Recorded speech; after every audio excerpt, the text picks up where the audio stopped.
me comentan después, ¿listo? Entonces, una era la pregunta 4. Permítanme un segundo, les comparto.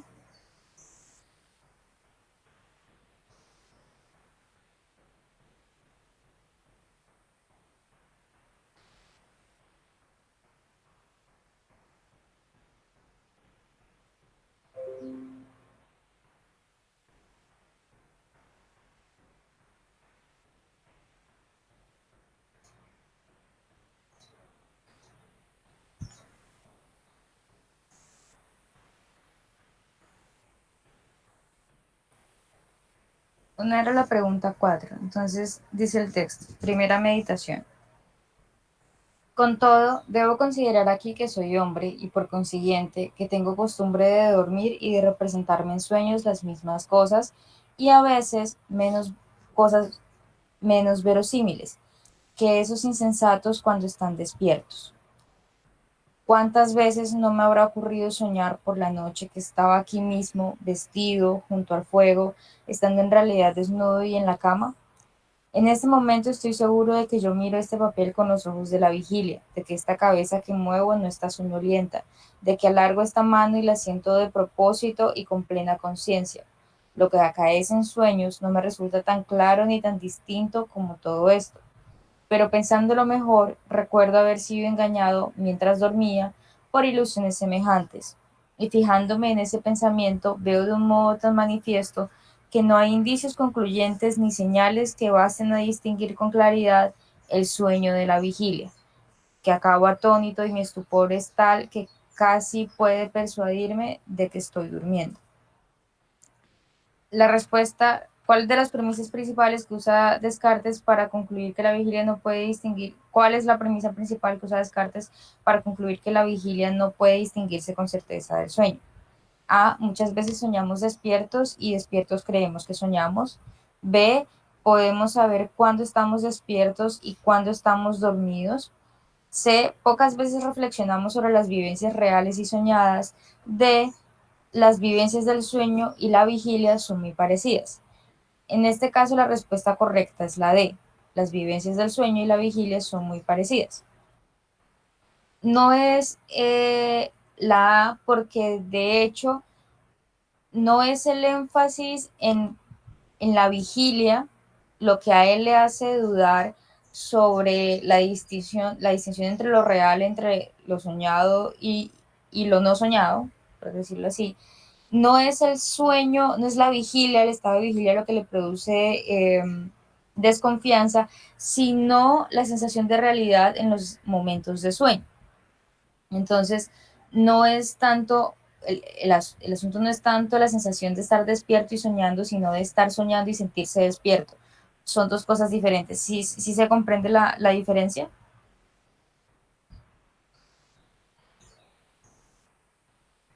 Eh, B, podemos saber cuando estamos despiertos y cuando estamos dormidos.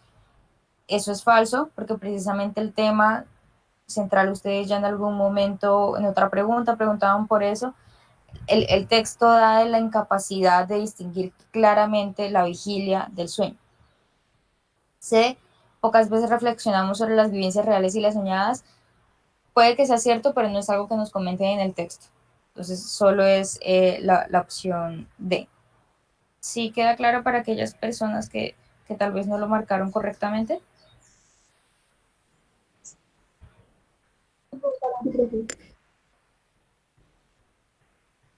La pregunta 6 también. Aquí no sé si es un asunto como del tamaño de la imagen. Entonces hay como dos personas, se logra ver, pero más que todo vemos como rayas sobre esas personas, ¿cierto? O sea, como tal, no es claramente distinguible que estamos hablando de personas, por ahí medio se avecina una nariz. Pronto tú, ¿por qué estás aquí? Por escribir fases antigobernistas en las paredes, pero de que te acusan formalmente, no sé, yo creo que el delito de redundancia, y le dice por hacer qué, y dice por hacer pública la opinión pública, pues obviamente aquí estamos hablando pues de un tema eh, que técnicamente es contradictorio, pero que es más que todo contradictorio en la práctica, por las formas en las que se crean las dinámicas entre gobiernos. Pero aquí, por ejemplo, nos están mostrando estrellas. Eh, Como tal, ese uso de estrellas, y es algo que se usa en tiras cómicas, pero que también se usa en muñecos animados, es bastante común, y es el uso de estrellas como un indicador de que alguien ha recibido un golpe. No sé si tal vez, no sé si aquí es un asunto de edad, yo no sé si ustedes han visto caricaturas o dibujos animados en los que el golpe se representa con estrellas. Probablemente tal vez ya no sea usado con las caricaturas a las que ustedes estén acostumbrados.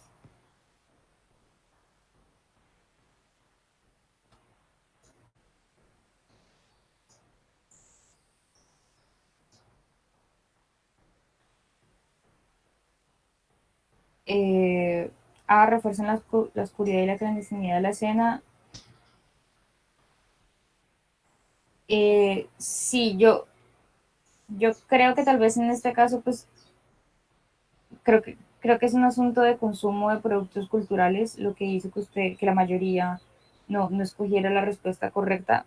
Puede que sea eso. Entonces es tal vez también aprender a identificar ciertos signos dentro de las tiras cómicas que nos permitan a nosotros saber, por ejemplo, en qué contextos son más usados, y este es un caso en el que un signo claro puede estarnos indicando no tanto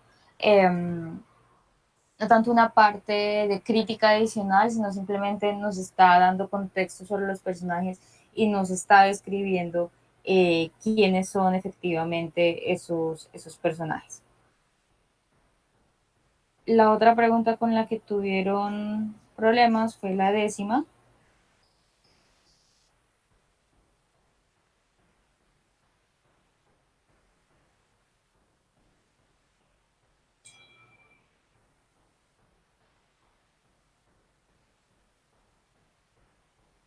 Si te casas sin amar, eso no significa que después no amarás a la persona con la que te casaste. Y si te casas con la persona que amas, eso no significa que siempre amarás a esa persona. La cantidad de divorcios en promedio es bastante baja en muchos países que tienen matrimonios arreglados. Y la tasa de divorcios es bastante alta en países en donde la gente basa su decisión de casarse en el amor. Toma adaptada de Hamuda. Acepto a este hombre solo en la riqueza, de New York Times. En el texto de la oración, la tasa de divorcio es bastante alta en países en donde la gente basa su decisión de casarse en el amor. Es A, una causa; B, una razón; C, una objeción; D, una tesis. En este caso, la respuesta correcta es una razón. Creo que entiendo esas diferencias, pero entonces creo que para efectos también como de posibles futuras preguntas, es necesario que pues aprendamos como a distinguir un poco la diferencia entre causa y razón. Por lo general, eh, sin pena, ¿con qué alternativas se confundieron? O sea, ¿qué otras alternativas que no fueron una razón ustedes pensaron que era la respuesta?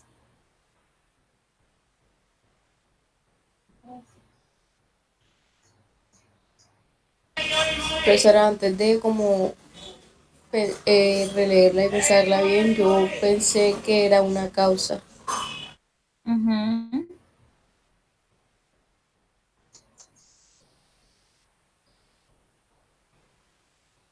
La, Profesora, aquí, yo también estaba pensando que era una causa, pero o sea, yo me guié fue más también entre razón y causa, donde tomaron pues la parte del fragmento, que sabemos que es de New York Times, entonces siento que esta parte cuenta bastante como para poder responder esta pregunta. claro, sí. El saber que es un artículo de The New York Times, por eso les recuerdo siempre que siempre estén leyendo. Cuando estamos leyendo un artículo de The New York Times, específicamente del The New York Times, sabemos que la escritura de la pieza publicitaria, de la pieza periodística, es una escritura más cercana al ensayo que a la descripción.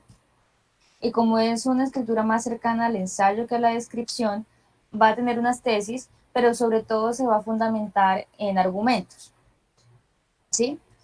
Entonces, eso no quiere decir que no haya causas, pero recordemos además que estamos hablando de un texto periodístico. No sé, por ejemplo, en Estados Unidos cómo ocurre, pero por lo menos en Colombia, decir públicamente qué es una causa y asignarle a algo o a alguien que fue la causa de otra cosa puede traerle problemas legales a los periodistas. En Estados Unidos no sé si bajo el acto de libertad de expresión tienen un poco más de libertad, por eso ustedes, por ejemplo, acá en Colombia, a pesar de ver un video en el que hay alguien robando, los periodistas tienen que decir el presunto ladrón, porque no pueden decir el ladrón, porque pueden estar metiéndose en líos legales con la persona a la que se están refiriendo como el ladrón. Entonces, tenga también presente que si estamos hablando como de algún tipo de ensayo de este tipo periodístico, la causa va a estar mediada, decir que algo es una causa va a estar mediado por varios atenuadores, se llaman atenuadores de lenguaje, cuando uno dice supuesto, presunto, es un atenuador de lenguaje. En este caso, creo que la diferencia está un poco en entender cuál es la diferencia entre una causa y una razón, ¿sí? Una razón en este caso puede ser un sinónimo de un argumento. Eh, un argumento no siempre es una causa. Entonces, en este caso, pareciera que la tesis central de este pequeño párrafo es que no necesariamente el amor garantice un matrimonio largo y que además no quiere decir tampoco que un matrimonio que ha iniciado sin amor no pueda ser largo. Están comentándonos un poco, están jugando un poco con esta idea, pues con esta forma en la que nos relacionamos nosotros desde nuestra cultura, en la que los matrimonios por lo general están hechos a voluntad de los contrayentes, bien sea porque iniciaron una relación amorosa o porque desean tomar otro tipo de decisión por fines económicos o sociales o de algún otro tipo. Básicamente está poniéndonos en tela de juicio que esos matrimonios que se piensan desde el amor eh, logren ser longevos. Y lo está contrastando drásticamente con un matrimonio que ha sido arreglado y esto se sabe todavía, sigue siendo la realidad hasta el momento. Los países en los que hay matrimonios arreglados, la tasa de divorcio es inferior. No quiere decir que sea necesariamente porque se lograron establecer relaciones amorosas, sino de hecho involucran otros factores sociales, políticos, económicos, incluso de gobierno y de la facilidad que tienen ciertas personas de poder pedir un divorcio. Entonces, al decir eso, al intentar mantener esta como su tesis, va a buscar argumentos o razones que sostengan que, que, esa, que esa tesis sí se mantiene en las dinámicas sociales. Y por eso habla de la tasa de divorcios. Entonces, como tal, es una razón slash argumento, pero no es una causa, porque en ningún momento nos está diciendo, como les dije yo, por ejemplo, ahorita, en ningún momento les está diciendo por qué entonces esa tasa es mayor, de divorcios es mayor en países en los que no hay matrimonios arreglados. Entonces es diferente una razón frente a una tesis que una causa como tal, que es, por ejemplo, puede ser que, no sé, tal vez una causa en este caso puede ser, no sé, tal vez no nos dan suficiente educación emocional como para poder mantenernos en relaciones de compromiso de largo tiempo, o que tal vez las ideas de amor romántico llevan a una especie de idealización de la pareja que se rompe en algún momento e impide la continuación de la relación, esas son causas, ¿sí?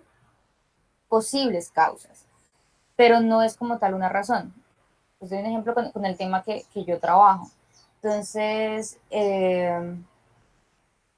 yo puedo estar escribiendo un artículo y decir, por ejemplo, mi tesis principal, que no deberíamos, desde la política pública, no deberíamos partir de la asignación de un juicio de valor negativo hacia la práctica del pagadiario, bien sea desde quien presta como desde quien pide prestado, sobre todo desde quien pide prestado. No podemos partir de una visión negativa de la dinámica social en torno al pagadiario. El argumento en el que yo me baso principalmente es que el pagadiario, por lo menos en la región Caribe, es una de las formas más indispensables de administración de los recursos financieros del hogar, particularmente en familias de ingresos más bajos. También en que incluso hace parte de dinámicas de contratación laboral en un territorio en el que hay una muy baja tasa de empleo formal.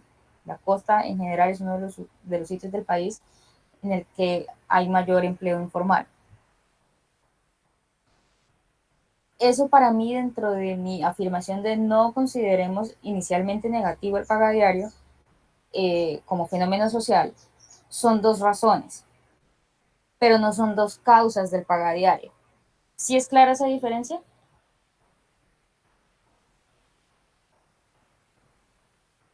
Sí. Causas del pagadiario, por otro lado, dentro de lo que hemos identificado, hay unas causas institucionales. Entonces, esas causas institucionales tienen que ver, por ejemplo, con los límites que ponen los bancos para que personas de bajos ingresos logren acceder a préstamos de bajo monto, porque también, pues, ustedes saben que el préstamo con pagadiario no son préstamos de necesariamente, no son préstamos de 3 4 millones, sino a veces préstamos recurrentes de 100.000, 200.000, 150.000, hasta 500.000 por lo general. No quiere decir que no presten más de eso, pero ahí hay una causa del fenómeno del pagadiario, ¿sí? Eh, Otra causa probablemente pueda estar dada en el empleo informal, en la baja de empleo informal, pero es diferente a mi razón, porque en mi razón yo estoy diciendo que no podemos hacer una mirada negativa porque el pagadero podría estar solucionando un problema de incluso contratación informal para quienes cobran diariamente e incluso para quienes trabajan informalmente y piden prestado. Ustedes saben que algunas personas que piden prestado a paga diario lo hacen para poder gestionar los negocios que tienen y con los que se sostienen diariamente porque efectivamente no han podido acceder a un trabajo formal. Entonces, en ese caso, como que la misma idea, comillas, comillas, es tanto una causa como un argumento, pero la forma en la que yo las enuncio, la forma en la que yo las presento y las relaciones que tienen con mi tesis son diferentes. ¿Sí es clara esa diferencia? O sea, por ejemplo, yo parto de la tesis, el pagadiario no es necesariamente negativo, desde la política pública. No estoy diciendo que sea positivo, no estoy diciendo que sea lo mejor del mundo, pero que para temas de política pública debemos cambiar el enfoque y no pensar que es negativo y que tenemos que cancelarlo y cortarlo de una, sino que tenemos que adentrarnos un poco en la complejidad de qué está en torno a esta práctica económica. Entonces,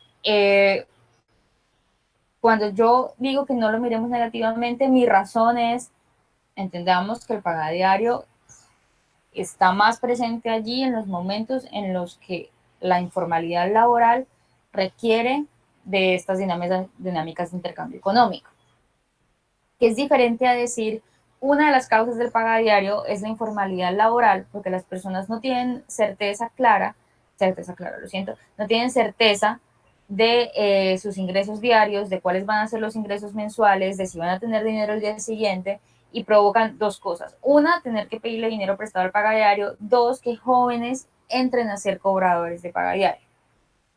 Si es clara esa diferencia entre una razón y una causa, que es lo mismo que está ocurriendo acá en esta pregunta.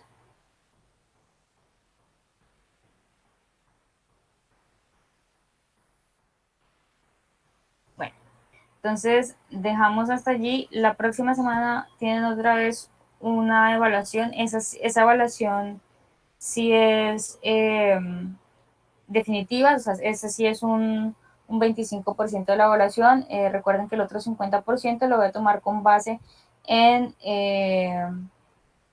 su, su asistencia a otros quizzes. Este que hicieron el día de hoy, pues es para subir esa nota. Y pues va a haber una nota adicional que es el promedio de esos quizzes en específico. No, lo siento. Este va a ayudar a subir esa nota. ¿Listo?